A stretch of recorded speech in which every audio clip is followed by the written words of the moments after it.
$30 new, despite the fact this is a DVD, not a Blu-ray, and the DVD has 0 special features on it. Luckily, I got a very, very nice second-hand copy for about half that. And it's amazing to me that a person would buy this DVD, watch it maybe twice, and then give it to a shop or sell it for, hey, I benefit, right? So I wanted to make a little video with some update stuff, I guess. I haven't been posting regularly since like early October.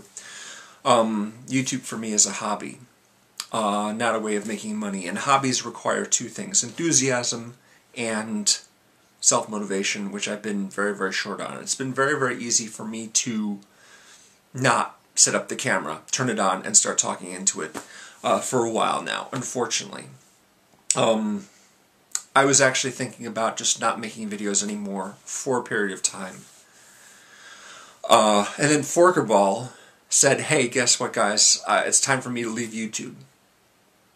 And then a week later, he says, I'm back, I missed you. And I know that I would, miss YouTube. There have been periods of time in which I really wanted to make videos. I had ideas for videos, but I just couldn't pull them off, or what have you. I have this couple of sort of big projects that I really haven't made a lot of progress on for a while, and that sort of bummed me out and left me feeling a little down. Feeling like, well, if I'm not going to work on these big projects, then really all the little videos that I can dash off quickly don't deserve my attention. And it's just a matter of sort of stopping the sort of self-pity and going, hey, things are not that bad. Making, quick video is something that people would enjoy, probably. Anyway, so I thought I'd, haul out the camera and talk about some of the things that I've been doing lately, like reading this. This got put out on paperback a couple of months ago, so I picked it up. It's the novelization of The Force Awakens, and I really didn't end up liking it all that much. Not that it's bad or anything like that, but it didn't really add a lot to the experience of the film. Whereas normally a novelization, I get a lot more out of it than this is just there's some extra stuff in here, obviously from deleted scenes and what have you, but for the most part, it really didn't impress me all that much. One thing that I am enjoying right now, however, is this. This is called William Shakespeare's The Phantom Menace, and this is the one in a series of books that were written by this guy. His name is Ian Dosher. Right. He has turned, I think, all 6 of the Star Wars movies, the original trilogy and the prequel trilogy, and rewritten them in the style of a Shakespeare play. And I'm just partway into the first one right now, but I'm enjoying it very much because all the dialogue is reworded. But clearly I recognize the lines because even though I don't like the prequels as much as the original trilogy, I've seen each of them 4 or 5 times a piece. So that's the fun part. And the other fun part is you have soliloquies from the narrator and from characters like Amidala. She has the first big character soliloquy in the show, and it's direct to audience, it's a live stage play. I don't know that anyone actually put it on as a stage play, but if they did, I'd be very impressed by that because this is really exciting. So I'm reading them all in order. I'm starting with The Phantom Menace, and I'm going through the episodes numerically. I don't recommend watching the movies that way, but reading these books might be interesting like that. So that's what I'm doing. Look at that cover art right there with Natalie Portman in her geisha makeup. That's pretty cool. So yeah, that's exciting. Speaking of Star Wars, I posted a video, but I didn't really talk. I talked about some of my criticisms of Rogue One, but I didn't really say overall whether or not I recommend it or not, I don't think. So let me just say, generally I recommend it. It's a fun movie. It's an exciting movie. Not a great movie, but a fun one. I've seen a lot of videos about it, and people complain that it would never work as a standalone movie, with Darth Vader and the 2 scenes and everything like that, and the underdeveloped characters, and these references to the Force that don't play up and up, like, you know what, it's not a standalone movie, okay, it's part of this big series, and it's, although they may have said initially, hey, this is just like another story set in the Star Wars universe, you watch the movie and that's clearly not the case. It leads right into the beginning of A New Hope, and so, in that sense, it really can't be separated from the rest of the series. You can watch A New Hope all by itself, but watching Rogue One all by itself is not perhaps that rewarding of an experience. You pair it with Star Wars, watch it right after, watch it right before, something like that, whatever. My own preference is if you were going to watch all the Star Wars movies, like if you were to marathon them over the course of a couple of days, my own preference would be to watch A New Hope first, because it was the first movie made and it's a great introduction into the Star Wars universe. Then, jump back, watch Rogue One right after it. I'm a fan of non-chronological storytelling, so that would work nicely, at least it would for me. Then, Empire Strikes Back. Then, jump back again, watch the prequels. If you're going to watch all three of them, that would be the good time to do it. Maybe when the Han Solo movie comes out, the Han Solo, young Han Solo movie, that can be dropped in right between episodes 1 and 2, but, we'll see. And then from there, after you finish Revenge of the Sith, then it's Return of the Jedi, and then it's The Force Awakens, and then Episode 8 can go right after that, whenever that comes out. But yeah, that would be the sequence that I would watch them in, not in numerical order.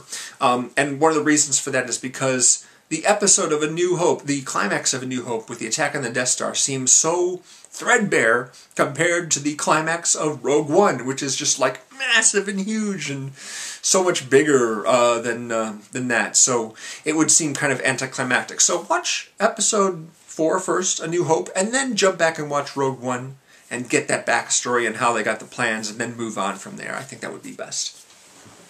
Here's another book that I read recently. I just finished it a couple days ago. This is kind of a big deal right here. It's a very, very acclaimed graphic novel. It was originally serialized, but it was, I think, published in a magazine that was done by the artist and his wife. At least this is what I've read about it. Art Spiegelman is the artist.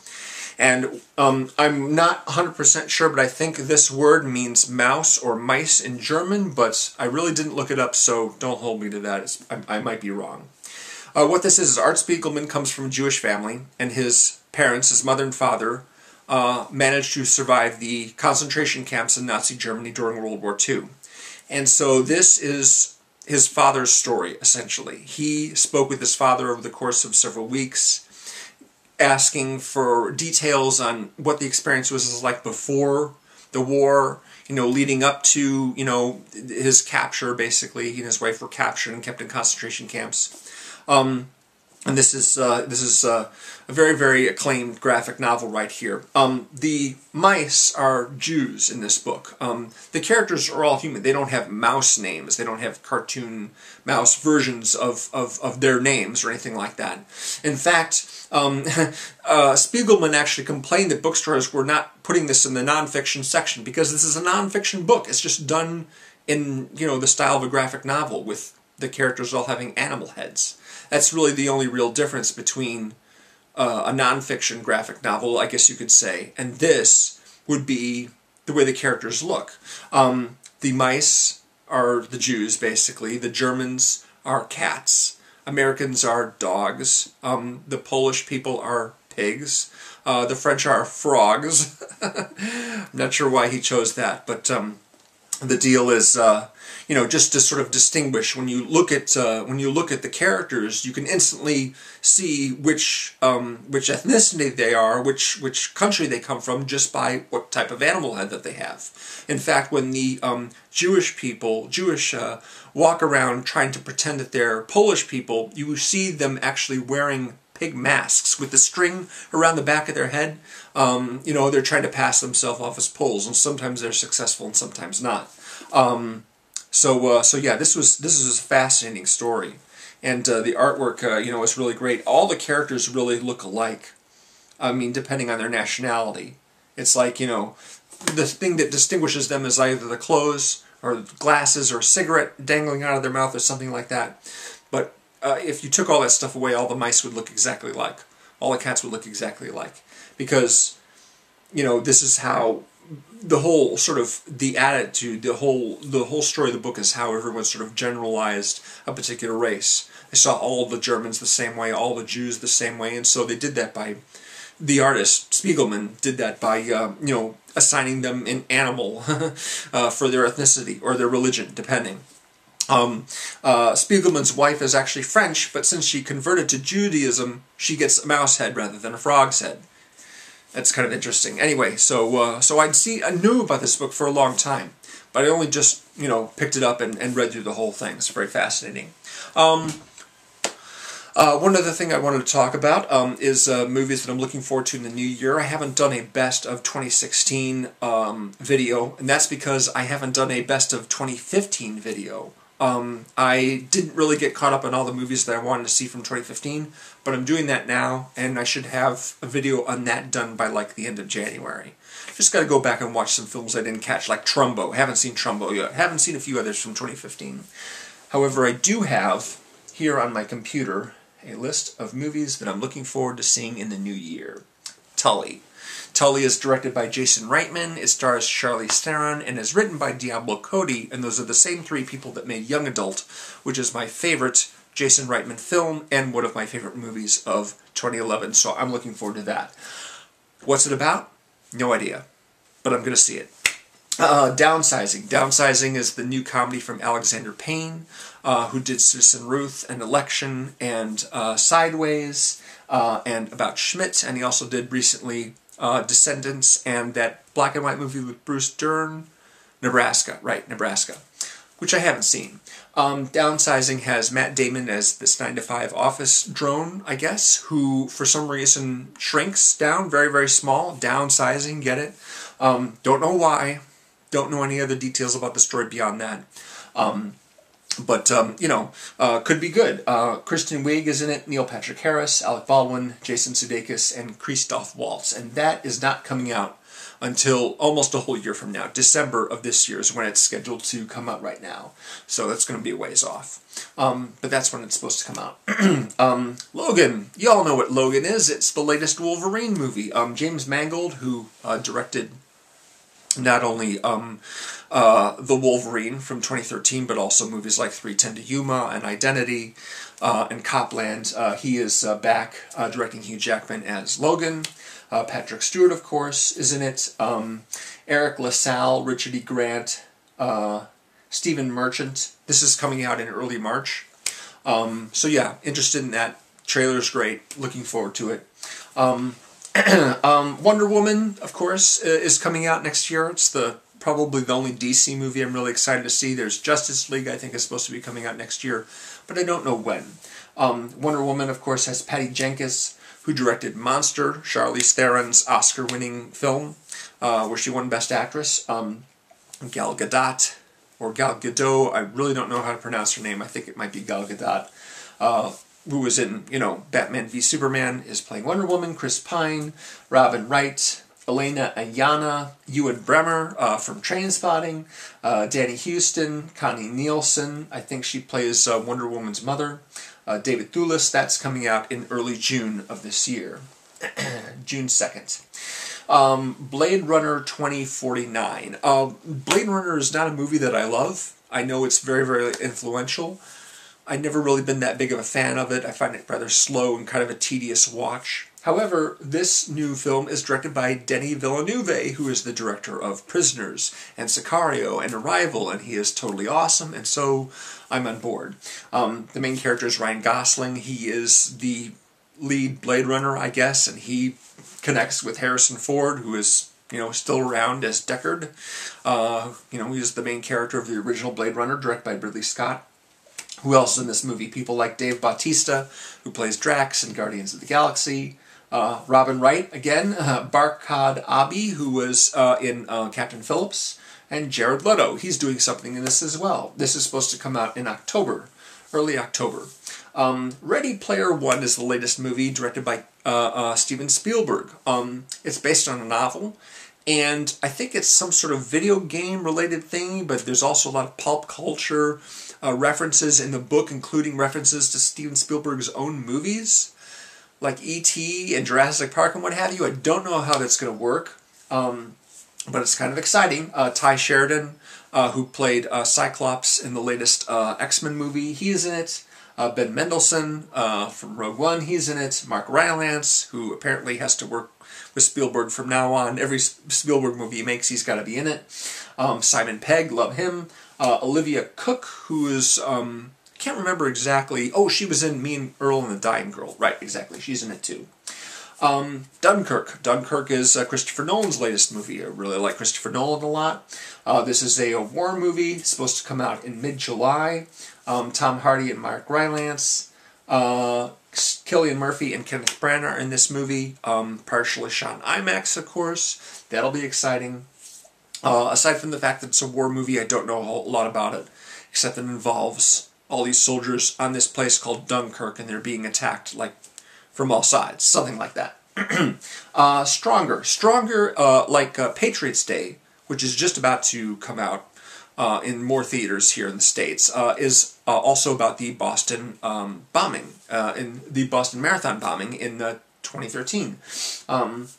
It's directed by David Gordon Green, who has done a number of dramas and also some comedies like Pineapple Express. The main characters are played by Jake Gyllenhaal and Tatiana Maslany from Orphan Black. This, to me, makes it a more promising film than Patriots Day, but I'm still interested in seeing Patriots Day, and I'm planning to when it comes out. Blackbird. Blackbird is a film directed by David Mamet. David Mamet's one of my favorite writers. He's done some incredible stuff. He wrote the play and screenplay for Glengarry Glen Ross, and has directed a bunch of his own films from his scripts. He is directing this one as well. Kate Blanchett, Catherine Keener, Elizabeth Pena, and James Badge Dale, who played the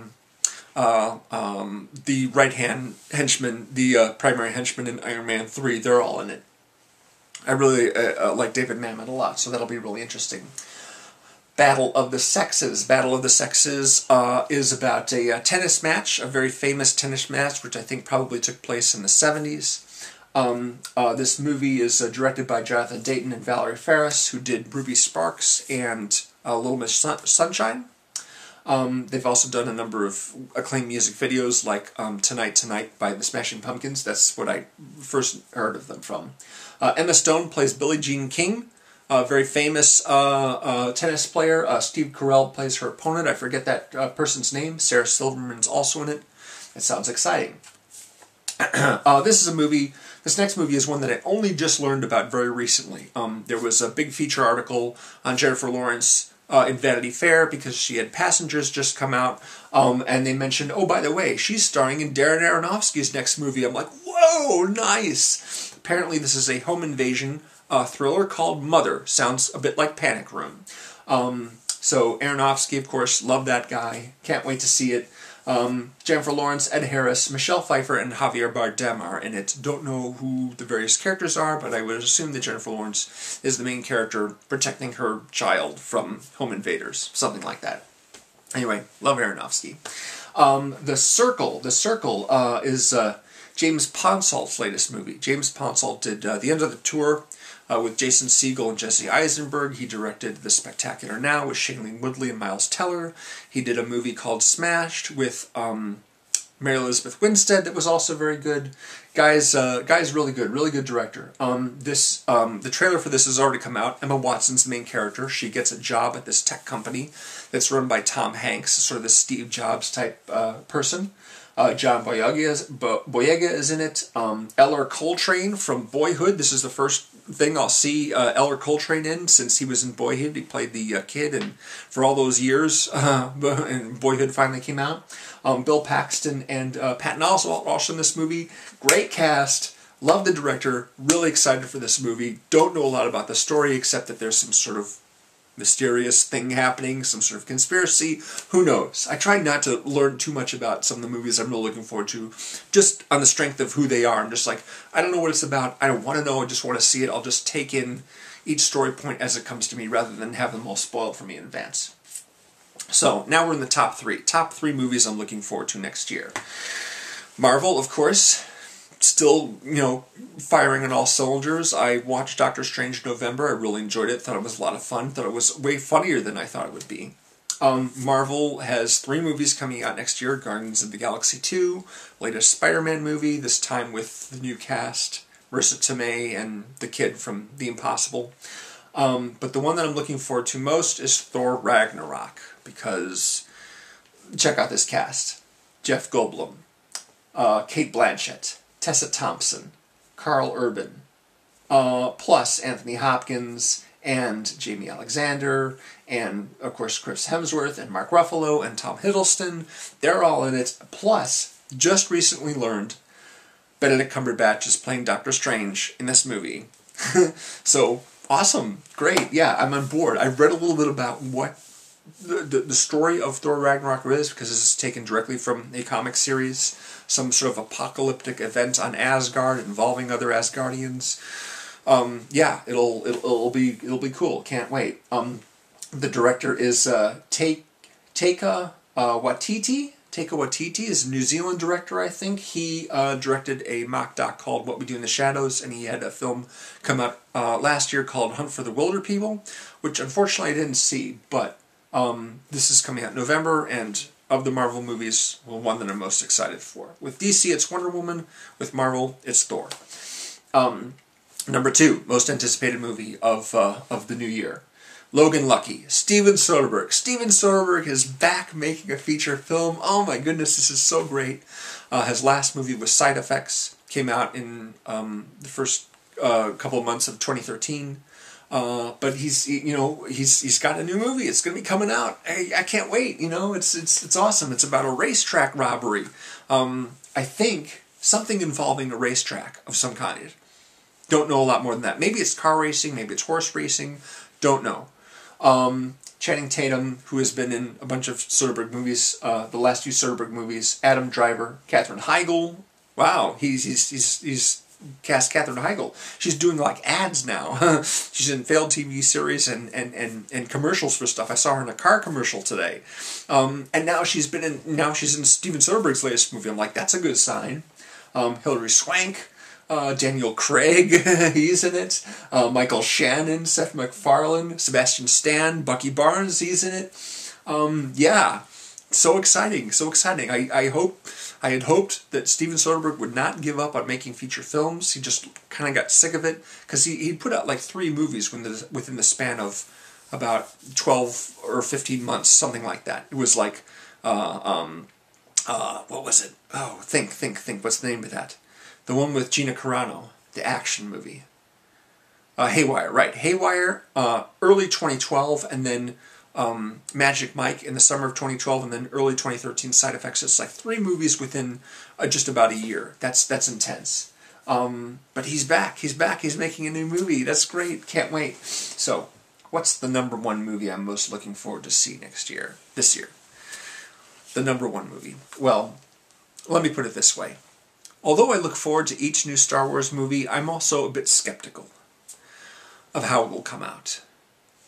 This movie is the exception, and that's because Rian Johnson, the director of Looper and Brick, is directing Episode 8, which is fantastic. Really, really, really pumped for this. And yeah, I mean, I've had my own ideas about who should direct new Star Wars movies, and those hopes and prayers have gone unanswered. But Rian Johnson, hey, this is some big points in his favor as far as I'm concerned. Who do we have in this movie as far as new people? Laura Dern, Benicio del Toro, Kelly Marie Tran, who played Jubilee, very, very small part in X-Men Apocalypse. Aside from them, of course, Mark Hamill, Carrie Fisher, Daisy Ridley, John Boyega, probably Andy Serkis, Oscar Isaac, Adam Driver. I figure all these people are going to be in it in some way or another. Haven't seen a scrap of footage yet. Don't know anything about the plot other than the fact that Luke is training Rey to be a Jedi. That's just about all I know about it. That's coming out, of course, in December. December 15th, I think. That's what I've read so far about the date. So that's exciting.